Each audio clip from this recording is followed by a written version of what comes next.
할렐루야. 예, 반갑습니다.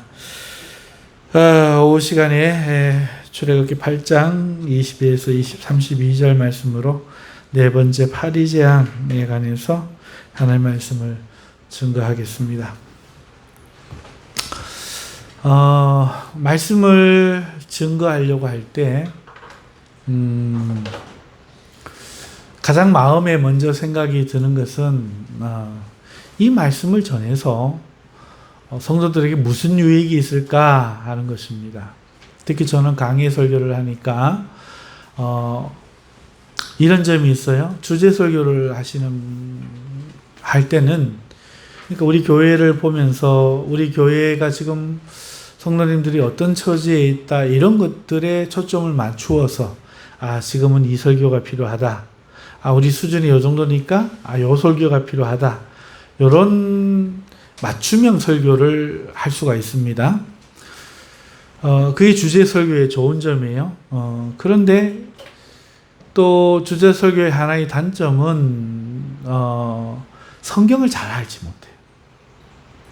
그때 자기의 필요한 말씀으로 듣고 아멘 이렇게 고백은 할 수 있는데, 성경을 군데군데는 알아. 근데 이게 전인지 후인지, 함께인지 위인지 아래인지 이게 구분이 안 되고, 어떨 때는 이랬다가 어떨 때는 저렇게라고 생각했다가 이게 왔다 갔다 하는 거죠. 강의 설교는 오늘 나의 삶과 동떨어진 성경의 내용을 바르게 들려주는데 좀 더 초점이 있습니다. 그러다 보니까 놓쳐버리면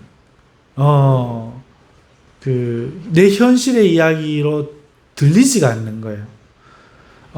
공부처럼 이렇게 가다 보니까 놓치기가 쉬워요. 내 현실과 관심 없으니까 좀 멀게 느껴지고, 그래서 잠이 오기 쉽고, 또 내 현실과 얼른 적용이 잘 닿지 않아서 한번 놓쳐버리면 지금 무슨 얘기하고 있었지? 이렇게 찾아가기가 좀 어려운 단점이 있습니다.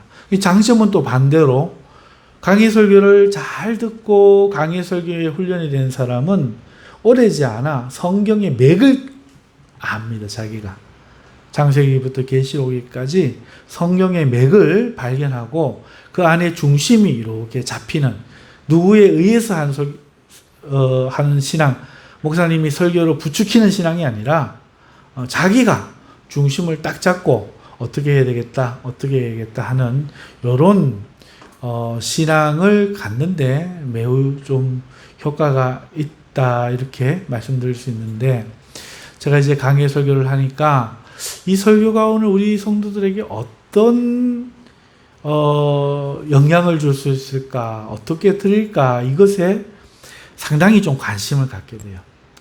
여러분, 오늘 내용이 어떤 내용이 될지 여러분들 생각하면서 한번 들어보시면 좋겠습니다. 여러분, 셋째 재앙, 이 재앙이죠. 재앙은 이 몸과 가축에 직접적인 위해를 주는 재앙이었어요. 지금 네 번째 재앙도 마찬가지입니다만은, 어찌됐든 이 셋째 재앙 말고 직접적인 위해가 없었던 둘째 개구리 재앙 때와는 다르게 직접 위해가 주는 이 셋째 재앙 때에는 바로가 이 재앙을 내게서 물리쳐 주세요 하고 구하지를 않았습니다. 말을 너무 어렵게 했나요? 그러니까 둘째 재앙 때, 개구리 재앙 때도 몸에 직접 위해는 없지만, 아이고 모세야 빨리 이 개구리 떠나가라고 구해라, 너가 보낼게, 이래 했는데, 셋째 이 재앙, 직접 몸에 위해가 오는 재앙, 가축이 상하는 재앙을 당하면서도 바로는 요구하지 않았다는 거죠. 없어요, 가만 보면. 그렇죠? 그리고 오늘 파리재앙이 바로 시작됩니다. 아마도 그게 참을 만한 고통이었던 것 같아요. 그러자 하나님께서 다시 모세를 불러 말씀하십니다. 모세야, 아침에 일찍 일어나 바로 앞에 서라. 그가 물이 있는 곳에 나오리니 그에게 내 백성을 보내라. 그들이 나를 섬길 것이다. 여호와께서 이렇게 말씀하셨다 하라. 만일 네가 내 백성을 보내지 않으면 내가 파리떼를 너와 네 신하와 네 백성과 애굽의 모든 집집 안에 가득하게 보낼 것이라 또 사람이 사는 온 땅에 그렇게 하겠다 이렇게 말하라 하시면서 하나님께서는 이번에는 전에와는 다른 거 하지만 이스라엘 백성이 거주하는 고센 땅에는 파리떼가 없게 내가 하겠다. 그래서 너희들이 볼 때에 아하 자신의 백성은 돌보시고 애굽인들은 치시는 그분이 여호와이다. 하나님이 여호와께서 이 일을 하신다.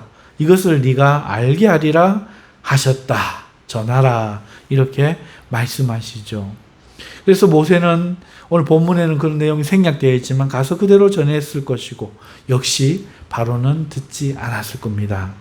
이에 하나님께서 그 말씀대로 행하셨다고 해요.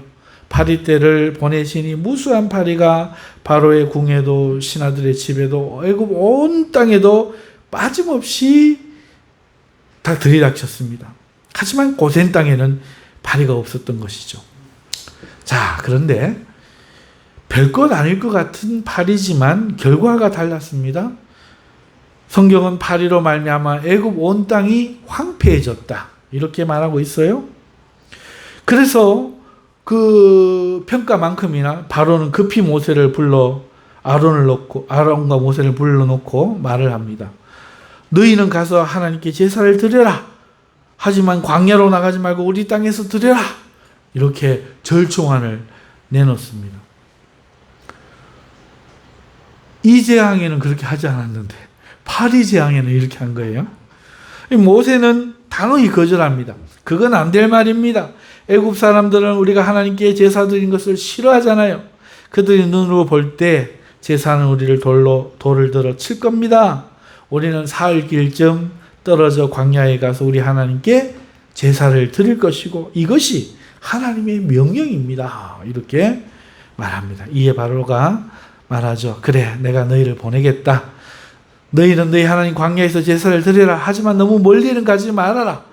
그런즉 이제 나를 위해 간구하여 이 파리가 떠나게 해라. 이렇게 말을 합니다. 모세가 내가 왕을 떠나서 여호와께 간구하리니 내일이면 파리떼가 떠날 것이나 왕은 여호와께 거짓을 행하지 않도록 주의하소서. 이렇게 하고 떠나갑니다.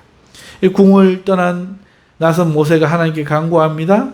하나님께서 이번에도 모세의 말대로 하셔서 파리떼가 떠나남지 않게 하십니다. 물론 이 부분은 지난주에 말씀을 드렸으니까 생략하고 이제 하나님 말씀을 오늘 몇 가지 살펴봅시다. 이 이야기 속에서 여러분 하나님은 내 백성이 제사하여 나를 섬기리라 라고 바로에게 말하게 합니다. 하나님 메시지가 뭡니까? 내 백성을 보내라 합니까? 아니면은 보내서 내 백성이 나를 제사하여 나를 섬기게 하라는 겁니까? 그렇죠. 애굽에는 이번까지 4번의 재앙이 있었습니다. 그리고 그때마다 하나님은 내 백성이 나를 섬길 것이라 말씀하시죠. 여러분, 그래서 그렇게 말씀하시면서 나일 강물이 변하여 피가 되었습니다. 수많은 개구리가 올라와 애굽 온 땅을 덮었고 땅의 흙이 티끌이 변하여 이가 되었습니다. 그리고 이번에는 파리떼가 창궐하여 온 땅을 황폐하게 했습니다. 이 모든 것이 하나님을 섬기는 것과 상관이 있다고 여러분 연결하고 계십니까? 이 재앙이 있을 때마다 하나님은 내 백성을 보내라. 그들이 나를 섬길 것이다. 하고 안 보내니까 이런 재앙이 있었던 거예요. 그러니까 하나님을 섬기는 것과 이 재앙이 상관이 있는데 오늘 우리는 어떻게 읽어요? 별 상관이 없는 것처럼 읽는 거죠. 안 했으니까 그냥 벌 받는 거다. 이렇게 재앙이 임한 거다. 그냥 생각하고 말죠. 하지만 유심히 보면 이것은 상관이 있는 겁니다. 하나님을 안 섬기니까 이런 재앙이 생기는 거예요. 다시 말해서 하나님의 백성이 하나님을 섬길 때 생명의 젖줄인 강은 비로소 축복으로 유지될 수 있는 거예요. 하나님의 백성이 하나님께 제사할 때 개구리처럼 개구리가 있어야 할 곳에 있을 것들이 제자리에 있게 되는 거예요. 떠나니까 문제가 되는 거잖아요. 하나님의 백성이 하나님께 예배하는 광야에 있을 때 땅은 악한 것들을 내지 않게 되는 거예요. 하나님의 백성이 하나님을 예배할 때 땅을 황폐케 하는 이런 것들이 창궐하지 않음을 재앙이 보여주는 겁니다. 그냥 내 백성 보내라 말 안 들어? 이씨 이러고 쳤다고만 생각을 하기 쉽잖아요. 그냥 아무 생각 없이 읽으면. 그러나 이것은 메시지가 있다는 거죠. 어떤 메시지입니까? 하나님의 백성이 하나님을 예배하지 못할 때 세상은 순리대로 흘러가지 못하고 재앙이 임한다. 축복이 나일강은 생명의 근원이잖아요. 그 비옥한 이집트 땅, 애굽 땅을, 아프리카 땅을 적시고 풍요롭게 하는 그 근원이잖아요. 그런데 그 축복의 근원이 변해버리는 거예요. 저주로, 죽음으로. 하나님을 섬겨야 축복이 되는데 하나님을 섬기지 않으면, 하나님의 백성이 하나님을 예배하지 못하게 하면 이런 일이 생깁니다. 여러분, 뿐만이 아니죠. 나일강 안에 살던 개구리가 왜 올라옵니까? 하나님을 예배하지 않으니까 그런 거예요. 하나님 백성이 하나님께 예배할 때 개구리가 나일강에 있어야 되는 것처럼 있어야 될 것이 제자리에 있어야 되는데 있어야 될 것들이 제자리에 없는 거, 이게 재앙이죠. 엉뚱한 곳에 있는 거 재앙입니다. 자리를 바꾸는 거, 이거 정말 재앙입니다. 조금만 상상을 해보면 금방 드러납니다. 여러분, 소금을 넣어야 될 소금통에 설탕이 들어있으면 어떻게 되겠어요? 음식 맛을 어떻게 조정합니까? 음식도 엉망이 되는데 하물며 세상에 있어야 될 것, 나라를 지킬 군인이 나이트클럽에 가 있고 대통령이 술집에 가 있고 간첩이 청와대 가 있고 뭐 이러면 어떻게 됩니까? 끝장나는 거죠. 여러분, 하나님을 예배할 때 땅의 이 티끌이, 땅이 생명의 우리 근원이잖아요. 땅이 제 역할을 할 수 있는 거예요. 생산을 해내야 될 땅이 오히려 사람을 공격하는 일을 만들어내는 이런 일이 생기는 거예요. 하나님을 예배할 때 비로소 이 악한 일들이 잠잠하게 잠재워지는데 이 파리떼가 창궐하는 것처럼 악한 일들이 여기저기 창궐해가지고 사람을 공격하는 것, 다 하나님을 백성이 하나님을 예배하는 일과 상관이 있다는 얘기죠. 하나님 백성이 하나님을 예배하고 하나님 백성으로 살아가는 것이 별것이 아닌 것처럼 보이고 세상 눈에는 우스워 보여도 하나님의 백성이 하나님을 섬김으로써 온 세상이 제자리를 유지하고 제자리를 찾고 생명을 보장받는 것입니다. 할렐루야. 어리석게도 세상은 그걸 몰라요. 우리가 예배자가 될 때 여러분 가족이 복을 받는 거예요. 우리 교회가 하나님을 잘 섬길 때 이 나라가 부강해지는 거예요. 우리나라 역사는 교회 발전과 상관이 있잖아요. 온 세상에서 하나님의 도가 존중받을 때 전쟁이 사라지는 겁니다. 할렐루야. 기독교 생각해 보세요. 그 중세 그 봉건주의 속에서 곳곳마다 전투요 전쟁이요 왕이 마음대로 했던 그 시대가 뭐 때문에 끝났습니까? 개혁, 종교개혁의 어떤 그 기치 아래서 끝났지 않습니까? 그리고 온 세상에 민주주의가 들어서 세계 2차 대전 이후에 어떻게 됐습니까? 드디어 온 세상에 복음이 전파되면서 이 세상에 전쟁의 소문이 잠시 잠잠했었잖아요. 여러분, 그렇기 때문에요, 하나님의 백성은요, 진정한 의미에서 세상의 수호자들이죠. 그 예배함으로써 세상의 수호자인 거예요. 세상을 지키는 영웅들인 거예요. 하나님의 교회는 깊은 축복을 끌어내는 옹달샘인 겁니다.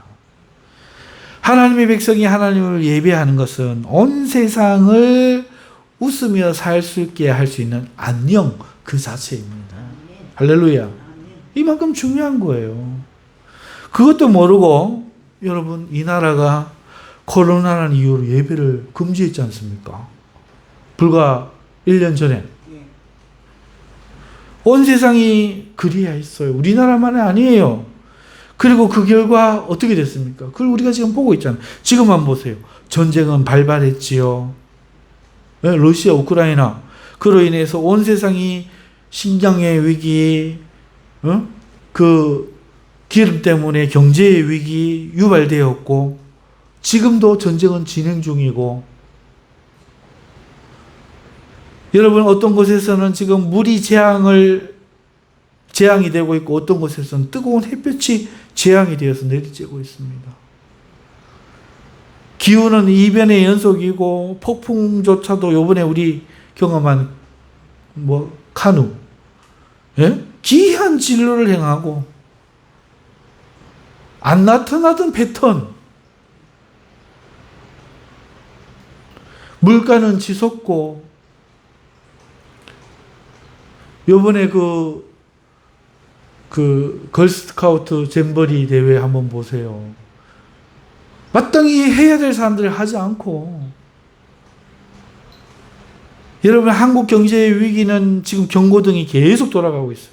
미국이 부도가 난다 어쩐다, 중국이 기우뚱한다, 북한이 전쟁을 김정일이가 한국의 서울과 어디를 콕콕 집어가지고 전쟁을 예고한다. 난리도 아닙니다. 그냥 이런 일들이 있겠죠.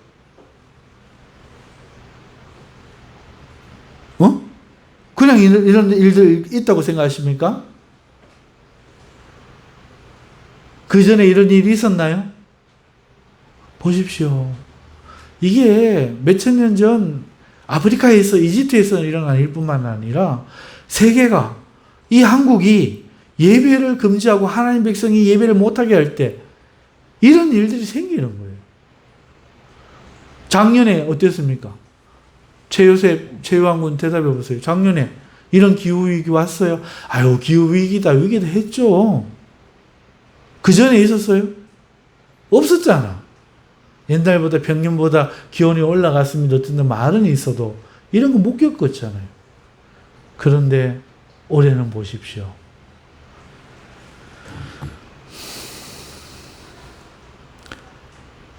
그런데도 아직 예배 자리를 떠난 이들이 돌아오지 않고 있어요. 코로나 때 흐트러졌던 신앙이 재정비되지 않고 있습니다. 이 세상의 위기는 이 세상의 위기가 아니요, 교회의 위기인 거예요.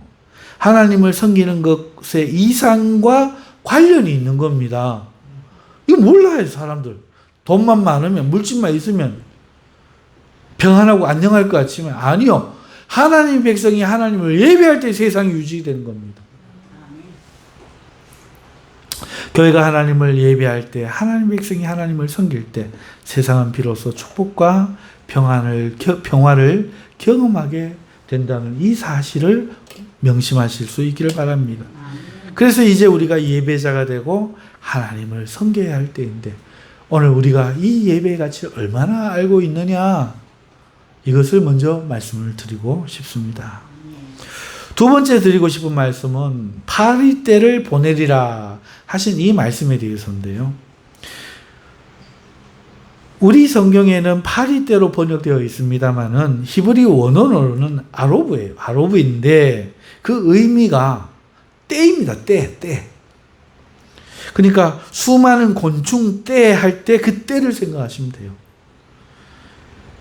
그리고 여기서 이 떼가 어떤 떼인지 아무도 몰라요. 우리는 파리떼라고 했는데 그냥 떼를 보내리라 이래요.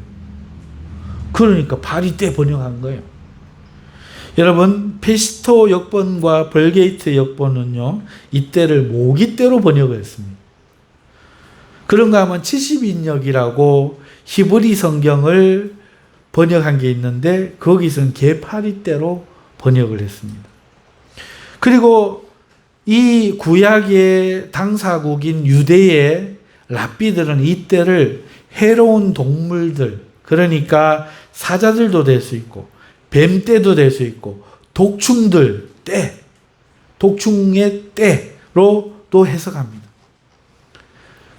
그리고 시마쿠스 헬라 역본은 이 떼를 여러 종류의 해로운 곤충 떼라 이렇게 해석합니다. 파리도 그 중에 하나겠죠.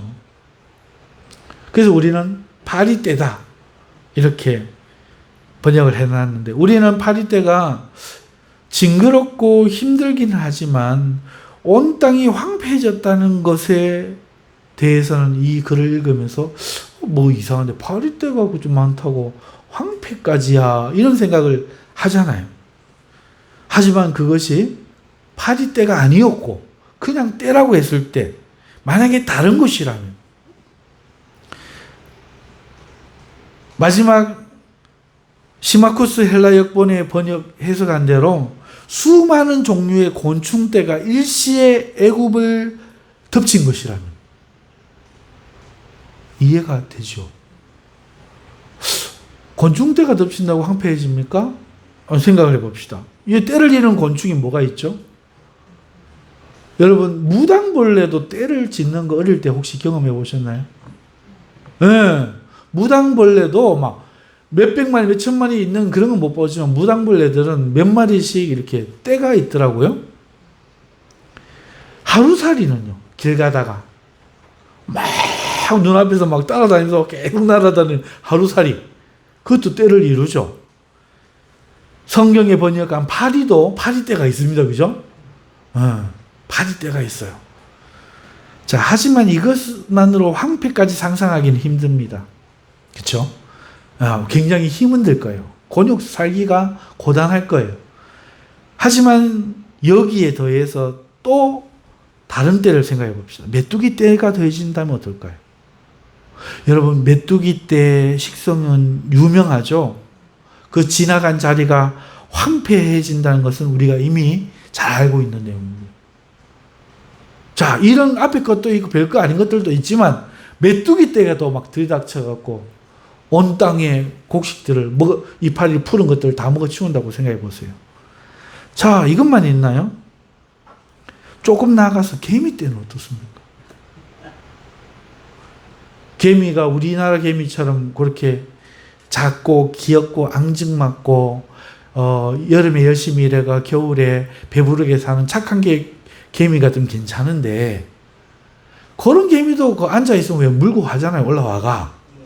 근데 아프리카에 가면은 사자고 뭐고 빠지기만 하면 순식간에 뼈만 남기는 그런 개미떼도 있거든요. 정글에 밀림에 맞아요. 이런 개미떼가 덮쳤다면 어떨까요? 끔찍한 거죠.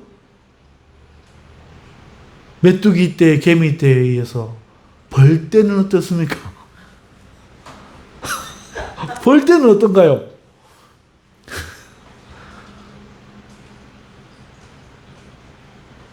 야, 근데 더 최악은 여기에 평소에는 떼를 잘 이루지 않던 곤충들이 떼가 되어서 덤빈다. 예를 들면 모기나 지네나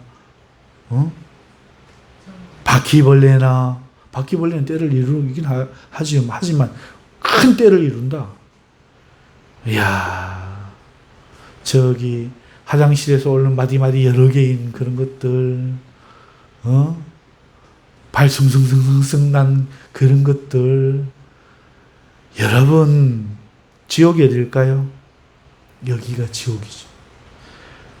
황폐해졌다는 말 완전 공감합니다. 완전 공감가요.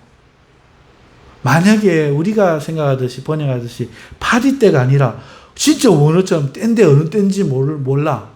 근데 번역본들이 이야기하듯이 이것이 수많은 종류의 곤충떼가 일시에 들이닥친 거라면 끔찍한 거죠.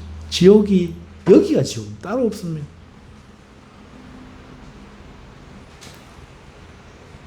여러분이 여태까지 우리 그 재앙 보면서 애굽 신들과 관련이 있다고 했죠. 여러분, 애굽인들은 태양신을 섬겨요. 그래서 애굽인들은요, 그 태양신에 상징하는 것으로 곤충들을 상징으로 삼기도 합니다. 어떤 곤충들은 태양신의 상징이야. 이게 애굽 여러 비석문에서 확인되는 사실입니다. 그러니까 이 경우 역시 어떤 거라고요? 그렇죠. 그들이 우상으로 섬겼던 것들이 그들을 치는 거나 진비 없는 거죠. 이번에도 같은 내용입니다. 우상을 섬기면 그것이 재앙으로 돌아온다는 것을 말하고 있는 거예요. 하나님의 형상을 지음받은 사람은 누구를 섬겨야 됩니까? 하나님을 섬겨야 되는 거예요. 그래서 우리가 예배할 때 세상이 평온하고 할 수 있다는 것과 관계가 있는 거예요. 하나님의 형상으로 지음받은 사람은 하나님을 섬겨야 되는데 그렇지 않을 때 파리떼를 보내는 거죠. 그러면은 우상은 뭡니까? 하나님보다 더 사랑하는 거예요.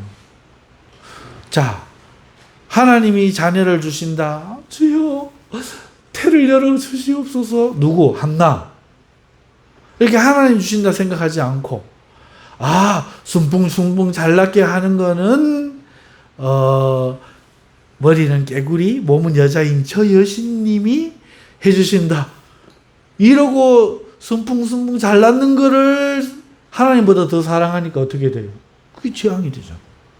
우상이란 그런 거예요. 우상 아니고요. 우상. 네.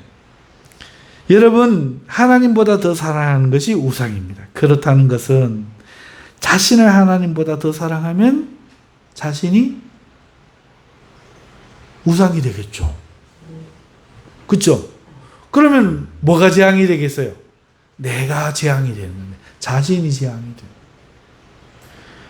여러분, 돈을 하나님보다 더 사랑하면 돈이 우상이 되고 뭐가 재앙이 되고 돈이 재앙으로 돌아가겠죠. 사람을 더 사랑하면 사람이 우상인 거고 사람이 그 사람을 괴롭게 하겠죠.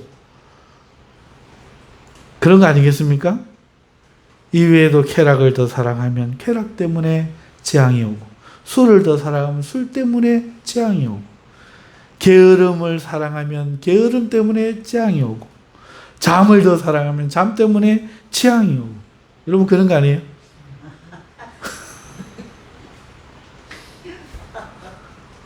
가만 현실을 이렇게 적용해 보면 사실이에요. 맞죠? 세상에서 가장 유명하고 가장 재능 넘쳤던 가수가 한 사람이 있습니다. 마이클 잭슨이죠.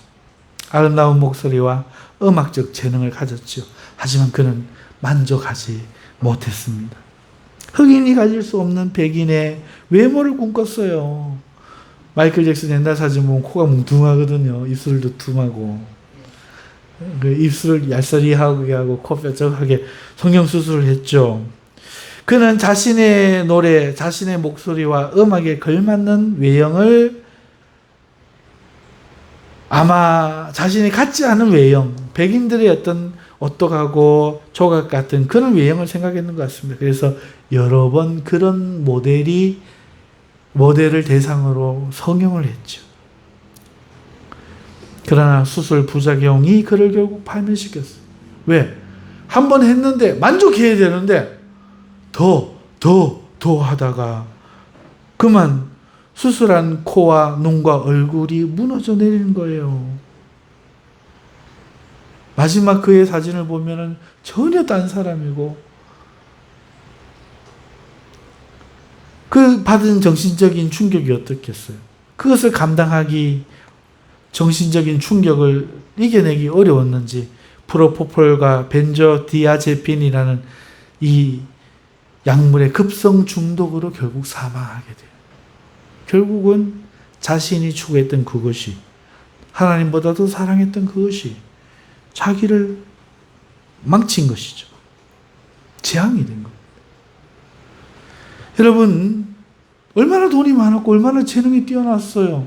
만족하고 살았으면 제일 세상에서 행복한 사람이었을지도 몰라요. 지금까지도. 안 그렇습니까? 춤은 얼마나 잘 췄어요. 응? 뭐 드릴러, 우우, 삐딕 하고 뭐 오만 노래 있잖아요. 막 춤은 얼마나 착착착 잘 추고. 지금도 할배 돼 갖고 나와가 이렇게 하면 막 사람들 쫙 넘어가고 할 건데 할배도 아니겠구나. 그 음악의 아름다운 재능의 천재가 그렇게 무너져 내린 거죠. 하나님보다 더 사랑하는 것. 그가 하나님께 영광을 돌리고 재능을 주신 하나님께 예배했더라면 그의 삶은 완전히 달라졌을 겁니다. 여러분은 무엇을 하나님보다 더 사랑하고 있습니까? 한번 생각해 보시죠. 나는 하나님보다 더 사랑하는 것은 없어 라고 하실지도 모르겠지만 가만히 생각해 보면 어쩌면 있을 수도 있는 겁니다. 다만 잠을 더 사랑하는 거 아니지? 다만 본인이 잘 모를 수 있어요.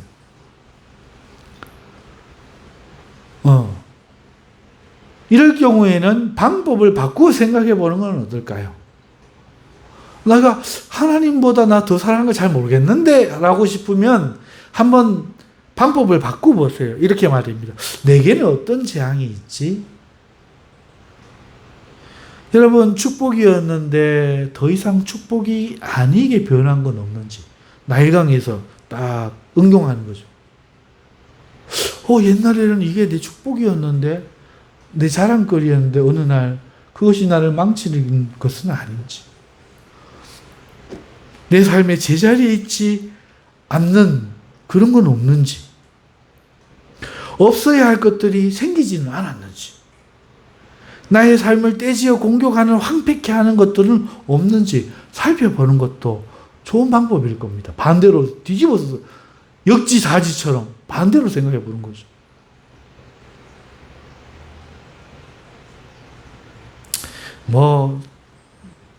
고난이라는 것이 재앙과 비슷한 게 고난도 있는데, 그죠? 꼭 이런 재앙으로 오는 고난만 있겠습니까? 주를 위한 고난도 있고요. 또 젊어서 고생하는 거는 일부러라도 하잖아요. 역경도 이겨내야죠. 그래서 일부러 청빈하고 검소하게 사는 것도 있을 수 있습니다. 또 바르게 사는 삶을 택해서 일부러 받는 고난, 그런 것도 있을 수 있겠죠. 그런데 그런 걸 재앙으로 느끼지는 않지 않습니까? 그래서 가만히 생각해서 내게 재앙처럼 내가 원하지 않는 것 있다고 생각된다면 어쩌면 그것이 하나님보다 더 사랑하는 것일 수도 있어요. 그것이. 이거 한번 생각해 볼 문제죠. 애굽에 내린 재앙이란 것이요, 눈을 뜨세요. 좀 어설프긴 해요. 강물이 잠시 피가 되는 거, 하루살이나 개구리 이런 것들이 등장하는 거, 모기 등장, 재앙이라고 하기엔 좀 어설프잖아요. 넷째 때는 좀 더 이야기가 다르긴 합니다만, 만일 우리 삶에도 재앙이라는 것이 이렇게 어설프다면 그걸 재앙으로 못 느낄 수도 있지 않을까요? 운동 잘하고 있는데 갑자기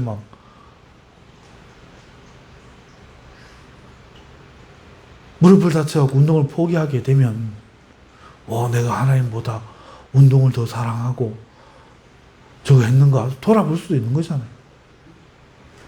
그쵸? 이거 재앙이라고 하기는 그렇고 남들도 다 겪는 거 아닌가, 이런 생각에 나를 점검하지 못할 수 있다, 이 말씀을 드리는 거예요. 나일강이나 이 애굽의 4가지 재앙을 볼 때 폭풍처럼 왔다 가는 이런 때의 재앙 이런 것도 잠깐 그랬는 건데 이러고 넘어갈 수가 있다는 거죠.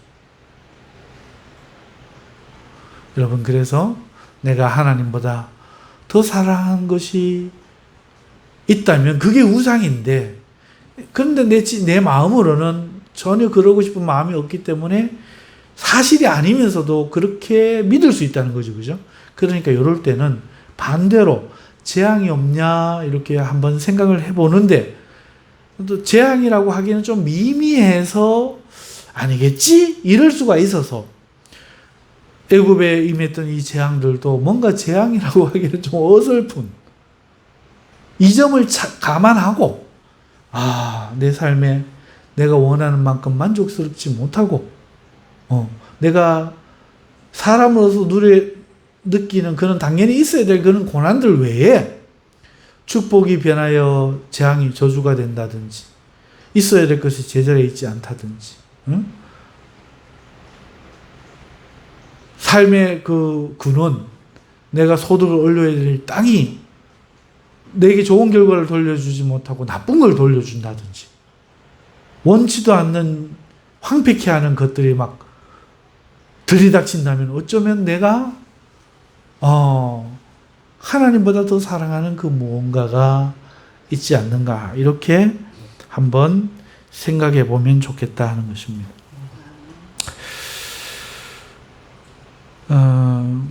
하나님은요, 하나님을 섬기지 못하게 하는 자들과 섬기지 않는 자들에게 재앙을 보내는 거예요. 물론 넷째 때는 고센에 이르지 않았습니다만 만일 그들이 하나님을 섬기기로 준비된 자들이 아니었다면 예외는 없었겠죠. 그러니까 고센에 재앙이 없었지만 그거는 하나님을 섬기기로 준비된 자들이라는 점을 참고해야 되죠. 여러분 하나님 땅 고센에 아무 일이 없었잖아요. 하나님 백성에게 이런 재앙이 임하지 않습니다. 재앙의 때가 이르지 않습니다. 왜 그렇습니까? 하나님을 섬기기로 예비되었기 때문입니다. 우리가 하나님을 섬기고 예배할 때 하나님 우리를 구별하여 재앙에서 지키심을 그러니 명심해야 돼요. 예배가 굉장히 중요한 거죠. 하나님을 섬기는 삶이 굉장히 중요한 겁니다. 하나님은 우리 안에 젖과 꿀이 흐르고 물된 동산같이 풍요롭기를 원하시지 우리가 황폐해지기를 원하지 않으셔요.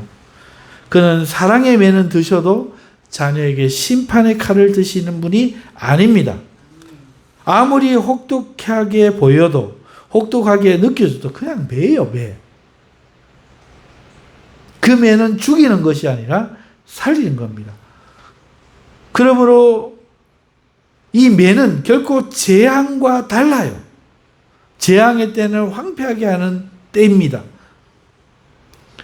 이런 것들은 하나님을 섬기려고 하는 마음이 있는 자들에게는 임하지 않아요. 이걸 우리가 기억해야 돼요. 그래서 내가 언제나 예배 자리를 사모하는 거, 예배하기를 힘쓰는 거 꼭 필요한 일인 줄 믿습니다. 아멘. 말씀을 맺습니다. 우리는 예배의 가치를 늘 과소평가해요. 우리 예배하는 예배자들마저도요. 개인의 문제로 있어요. 예배는 내 개인이 예배하거나 안 하거나 하는 거지. 그리고 개인의 구원과 연결지어서 내가 구원받으려고 예배하는 거지. 이렇게 생각합니다. 하지만 우리의 예배는 그 이상의 가치가 있는 거예요. 더 놀라운 가치가 있는 거예요. 여러분, 나라는 국군이 지키고 사회는 경찰이 지키고 이 세상은 마블이 지키죠? 아니요. 하나님 백성이 하나님을 예배할 때 하나님이 지켜주시는 겁니다. 이 진리를 오늘 발견해야 돼요. 그러니까 하나님을 예배하는 성도의 예배와 섬김의 가치가 이 세상을 지키는 겁니다. 그렇게 위대한 일을 하고 있는 거예요. 우리 세상 눈에는 우습게 보이고 저것들 코로나로 막 이러지만 그 결과가 이 모양이에요. 여러분, 우리가 예배 개인의 일로 여기지만 아니요. 우리가 있어서 이 예배가 있어서 이 세상과 우리 가정이 지켜지는 겁니다. 할렐루야. 예배가 무너지면 모든 게 무너지는 거예요. 축복이 재앙이 되고 제자리에 있어야 할 것들이 제자리를 벗어나고 안 생길 것들이 생기고 온갖 것들이 때를 이루어 들이닥쳐 황폐하게 만드는 겁니다. 그렇게 되지 않는 유일한 길은 하나님의 백성이 하나님을 섬기게 하는 거예요. 아멘. 이 지독한 경고음이 울리게 될 이때, 지금 온 세상에 울리고 있잖아요. 지금 여기저기 막 빼빼빼빼빼 돌아가고 있잖아요. 안 그런데 어디 있어요? 안 그런데 어디 있어요? 지금 가장 중요한 거 그럼 뭡니까? 교회가 하나님을 예배하는 겁니다. 모여서 예배해야 돼요. 아멘. 근데 이걸 아느냐는 거죠. 하나님을 섬기며 사는 삶, 이게 너무나 이 땅에 필요한 삶, 이 땅을 지키는 삶, 사람을 사람답게 살게 하는 삶, 그 힘이 이 예배에서 나오는 겁니다. 잊지 마십시오. 아멘. 그리고 또 한 가지 잊지 마셔야 될 것, 예배는 광야에서 하는 겁니다. 광야 이야기를 오늘 안 다뤘기 때문에 결론에서 말씀드려서 죄송합니다만, 여러분, 광야에서는요, 사람의 살고 죽음이 하나님께 달려있는 거예요. 그 광야에서 예배한다는 뜻은, 이런 곳에서 예배한다는 뜻은 나의 삶의 소망을 다 내려놓고 내가 붙들고 있는 것들에서 우리 마음이 사흘 길쯤 떠나서 오직 하나님에 의해 살고 죽음이 결정되도록 모든 권한을 하나님께 드린다는 것 아니겠습니까? 그게 참된 예배예요. 몸이 좀 아프다고 뭐 예배 쉬어보고, 직장에서 누가 친구가 뭐 한다고 예배 쉬어버리고, 우리는 예배를 너무 과소평가해요. 이 예배는 그런 예배가 아닙니다. 여러분, 예배자가 되십시오. 당신이 살고, 그러면 가족이 살고, 이 나라가 살게 될 겁니다. 아멘. 당신 자체의 가치가 아니라 당신이 드리는 예배의 가치입니다. 할렐루야. 이것을 잊지 않으신 저와 여러분 되시길 주님의 이름으로 축원합니다. 기도하겠습니다.